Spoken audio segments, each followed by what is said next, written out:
આજે આપણે બનાવીશું આખા વર્ષ માટે સ્ટોર કરી શકાય એવી બટેટાની વેફર। તો બટેટાની વેફર બનાવવા માટે મેં અહીંયા 5 કિલો બટેટા લઈ લીધા છે। એને આપણે ધોઈ અને બટેટાની છાલ છે એ કાઢી લેશું। એકદમ સારી રીતે બટેટાની છાલ નીકળી જાય પછી આપણે તરત જ પાણીમાં ધોઈ લેશું। હવે આપણે બટેટાની વેફર પાડવા માટે આ રીતની ખમણી લઈ લીધી છે અને આપણે આમાં વેફરને પાડી લેશું। તો બટેટાની વેફર છે આપણે વધુ પડતી જાડી પણ નથી રાખવાની અને વધુ પડતી પતલી પણ નથી રાખવાની। જો વધુ જાડી તમારી વેફર પડશે તો ખાવામાં થોડી કડક લાગશે। તો આ રીતની સરસ આપણા મોટી સાઈઝના બટેટા હતા એટલે મોટી મોટી વેફર છે એ પડી રહી છે। એકદમ સરસ આપણી વેફર છે એ પડી જાય એટલે આપણે તરત જ એને પાણીમાં એડ કરી દેશું। તો વેફર છે એ આ રીતની જોઈ શકો છો આપણે પાતળી થોડી રાખેલી છે। તરત જ આપણે પાણીમાં ધોઈ લેશું અને ટોટલ આપણે આ વેફરને 2-3 પાણીથી ધોવાની છે। તો એકદમ આપણી વેફર છે એ થોડીક સફેદ બને એના માટે આપણે ફટકડીનો ટુકડો લઈ અને આ રીતે માત્ર ને માત્ર ફેરવવાનો છે।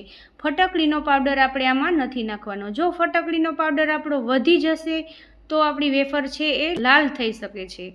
તો આ રીતના આપણે 3 વખત પાણીથી ધોઈ લેશું અને પછી આપણે એને બાફી અને સરસ વેફર બનાવી લેશું। તો ટોટલ મેં આને 2 વખત પાણીથી ધોઈ લીધી છે અને ત્રીજું પાણી આપણું છે એ ક્લીન આવી રહ્યું છે। તમે જોઈ શકો છો આ રીતનું પાણી ક્લીન આવે ત્યાં સુધી આપણે વેફરને ધોવાની છે।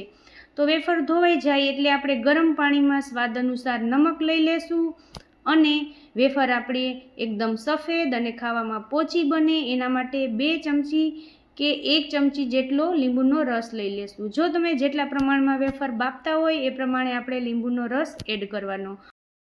હવે આપણે આ વેફરને 10 થી 15 મિનિટ માટે બફાવા દેશું।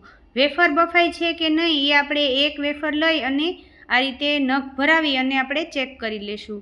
તો અહીંયા આપણી વેફર છે એ બફાઈને તૈયાર થઈ ગઈ છે। હવે આપણે આ વેફરને ઘરની અંદર જ પંખા નીચે કોટનના કપડા ઉપર સૂકવી દેશું। કોટનના કપડા ઉપર સુકાઈ જાય ઘરની અંદર એ પછી આપણે તડકામાં આને તપાવી લેશું। આ વેફરને આપણે આખા વર્ષ માટે સ્ટોર કરી શકીએ છીએ। ટિપ્સ અને ટ્રિક સાથે આ વેફરનો પૂરો વિડીયો જોવો હોય તો ચેનલ પર આપેલો છે। હવે આ વેફરને આપણે તળવા માટે ગરમ તેલમાં વેફરને તળી લેશું। તો એકદમ સરસ આપણી સફેદ ખાવામાં પોચી અને ક્રિસ્પી વેફર બનીને તૈયાર છે।